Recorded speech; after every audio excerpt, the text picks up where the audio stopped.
subscribe our channel, like and share the video. पुराने वक्तों की बात है। एक घना जंगल था। इस जंगल में बारिशों का मौसम आने ही वाला था।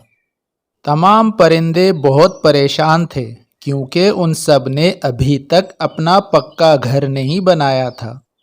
इसीलिए सभी परिंदे सुबह सुबह उठकर अपना घर बनाने के लिए लकड़ियां ढूंढने जाते थे।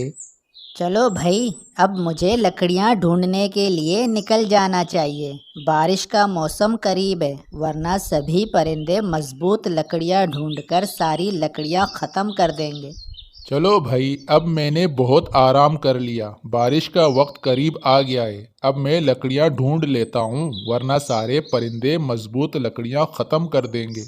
चलो मिट्टू मियाँ, अब जल्दी से मजबूत लकड़ियाँ ढूंढ लेता हूँ। आज लकड़ियाँ ढूंढकर यहाँ पर अपना अच्छा सा घर बना लूँगा, फिर बारिश का मौसम अच्छे से कट जाएगा। रोज मैं लकड़ियाँ ढूंढने जाती हूँ, लेकिन इस बार गर्मी ज्यादा पड़ी थी, इसलिए कोई मजबूत लकड़ी मिल ही नहीं रही। गर्मी की वजह से लकड़ियाँ खराब हो चुकी हैं। सभी परिंदों को अपना मजबूत घर बनाने की बहुत जल्दी है, इसीलिए वो लकड़ियाँ ढूंढने सुबह सुबह निकल चुके होंगे। चलो मैं भी निकल जाती हूँ लकड़ियाँ ढूंढने। फिर टीनी चिड़िया लकड़ियां ढूंढने वहां से निकल जाती है। दूसरी तरफ कबूतर भी लकड़ियां ढूंढ रहा होता है। अचानक एक जगह उसे बहुत सारी मजबूत लकड़ियां नजर आ जाती हैं। अरे वाह, मेरी किस्मत तो बहुत अच्छी है। इतनी जल्दी मुझे लकड़ियाँ मिल गई। मैं इन्हें लेकर चला जाता हूँ और अपना मजबूत घर बनाऊंगा।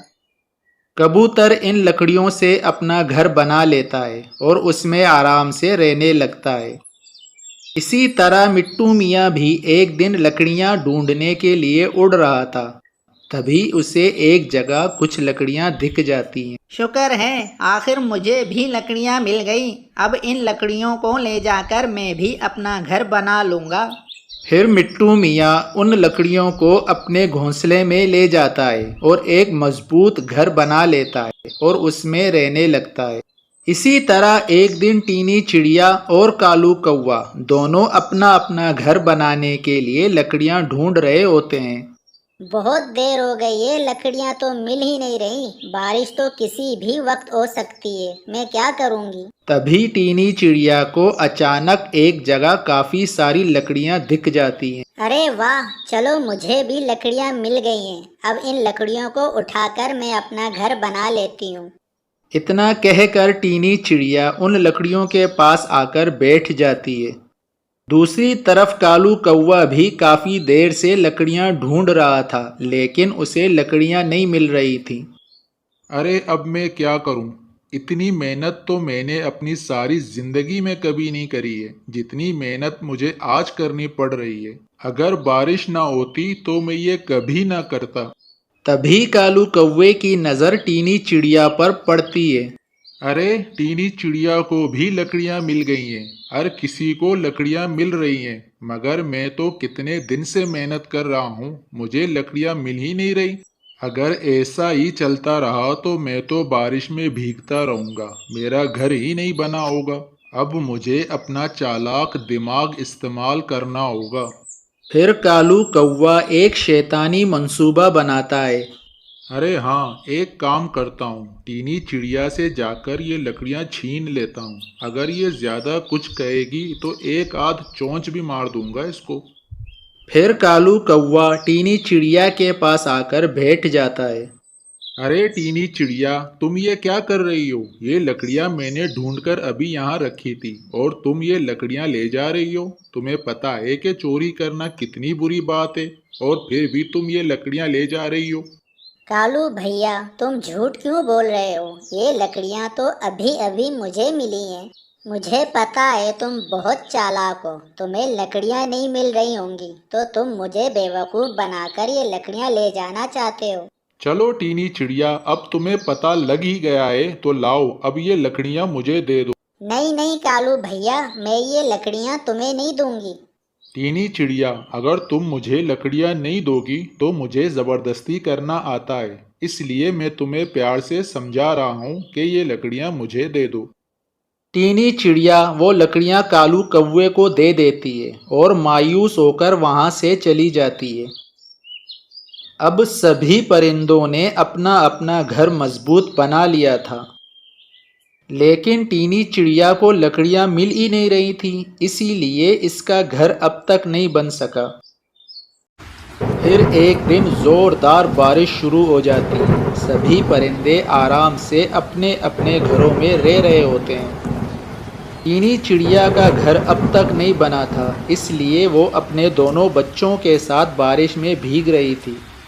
अब मैं क्या करूं? बारिश भी शुरू हो गई है। इसी तरह बारिश होती रही तो मेरे बच्चे बारिश में भीगकर बीमार हो जाएंगे। मुझे कुछ ना कुछ तो करना ही पड़ेगा। तभी टीनी चिड़िया की नज़र एक पेड़ पर पड़ती है जो बीज से खोखला होता है। फिर टीनी चिड़िया अपने दोनों बच्चों को इस पेड़ के अंदर रख देती है। इस दरख्त के अंदर बस इतनी जगह थी कि इसके बच्चे आराम से आ गए थे और वो खुद अब भी बारिश में भीग रही थी। पूरे एक दिन बाद बारिश रुक जाती है।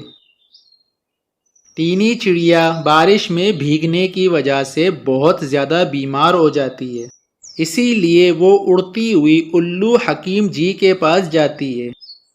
वहाँ टीनी चिड़िया देखती है कि उल्लू हकीम जी बहुत बड़ा कीनू का घर बनाकर उसमें रह रहे थे। टीनी चिड़िया भी उस कीनू के घर में जाकर बैठ जाती है। टीनी चिड़िया, तुम तो बहुत ज़्यादा बीमार लग रही हो। हाँ उल्लू हकीम जी, मैं बहुत ज़्यादा बीमार हूँ, मेरा इलाज कर दीजिए। टीनी चिड़िया, मुझे लगता है कि तुम बारिश में बहुत ज़्यादा भीगी हो, इसीलिए तुम बीमार हो गई हो। क्या तुमने इस बार अपना मजबूत घर नहीं बनाया था? नहीं उल्लू हकीम जी, मैंने इस बार अपना घर नहीं बनाया। मैंने बहुत लकड़ियाँ ढूंढी लेकिन मुझे लकड़ियाँ नहीं मिली और बहुत मुश्किल से मुझे एक बार लकड़ियाँ मिली भी थी, लेकिन उस कालू कौवे ने बड़ी चालाकी से मुझसे लकड़ियाँ छीन ली थी, इसलिए मैं कल पूरा दिन बारिश में भीगी हूँ। अच्छा टीनी चिड़िया, तुम एक काम करो, मेरे पास एक दवा वाला पानी है। तुम वो दवा वाला पानी किसी भी फल वाले पेड़ के जड़ों में डाल देना, जिससे इस पेड़ का कोई भी एक फल फौरन बहुत बड़ा हो जाएगा। फिर तुम इस फल को अंदर से खोखला करके इसमें अपना घर बना लेना और पूरा बारिश का मौसम इसके अंदर गुजार देना, जैसे मैंने अपना ये कीनू का घर बनाया हुआ है। फिर टीनी चिड़िया उल्लू हकीम जी से दवा वाला पानी लेकर चली जाती है। फिर टीनी चिड़िया वो पानी एक सेब के जड़ों में डाल देती है और देखते ही देखते इस पेड़ का एक सेब बहुत बड़ा हो जाता है। फिर टीनी चिड़िया इस सेब को खोखला करके उसे एक घर की तरह बना लेती है और अपने बच्चों समेत इसमें रहने लगती है। अगले दिन फिर से बहुत ज़्यादा तेज़ बारिश शुरू हो जाती है। बारिश इतनी तेज़ होती है कि तेज़ हवाओं से सभी परिंदों के घर उड़ जाते हैं और वो सभी परिंदे बारिश में भीग रहे होते हैं और टीनी चिड़िया आराम से अपने सेब के घर में रह रही होती है। फिर सभी परिंदे टीनी चिड़िया के पास जाते हैं। टीनी चिड़िया, तुमने इतना बड़ा सेब का घर कैसे बना लिया? हम सब के घर तो तेज़ हवा की वजह से उड़ गए हैं और हम सब बारिश में भीग रहे हैं। हमें बताओ, हम क्या करें? अरे हाँ टीनी चिड़िया, हमें बताओ तुमने ये घर कैसे बनाया ताकि हम ऐसा ही घर बनाएं।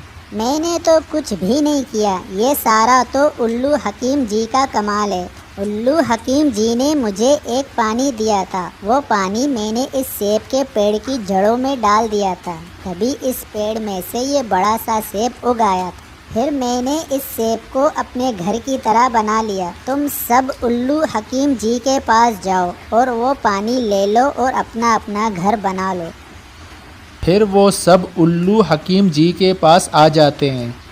उल्लू हकीम जी, आज बहुत तेज़ बारिश हो रही है, इसीलिए हम सब परिंदों के घर भी उड़ गए हैं। अब हम सब बारिश में भीग रहे हैं। आपने टीनी चिड़िया को जो पानी दिया था वही पानी हमें दे दीजिए ताकि हम भी अपना घर बना लें। अच्छा ठीक है, मैं पानी दे देता हूँ, लेकिन मैं इस कालू कौवे को पानी नहीं दूंगा। ये कालू कौवा बहुत ही ज़्यादा बुरा है। जब टीनी चिड़िया को लकड़ियाँ मिल गई थीं तो इस कालू कौवे ने उससे लकड़ियाँ छीन ली थी और अपना घर बना लिया था।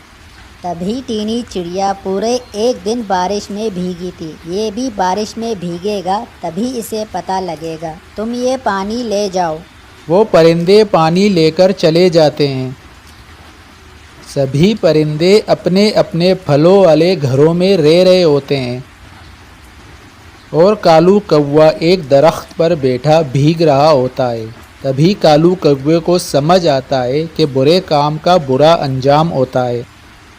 इसने टीनी चिड़िया के साथ बहुत ज़्यादा गलत किया था, इसलिए आज उसके साथ ये सब कुछ हो रहा था। इस कहानी से हमें ये सबक मिलता है कि हमें हर किसी के साथ अच्छा सलूक करना चाहिए।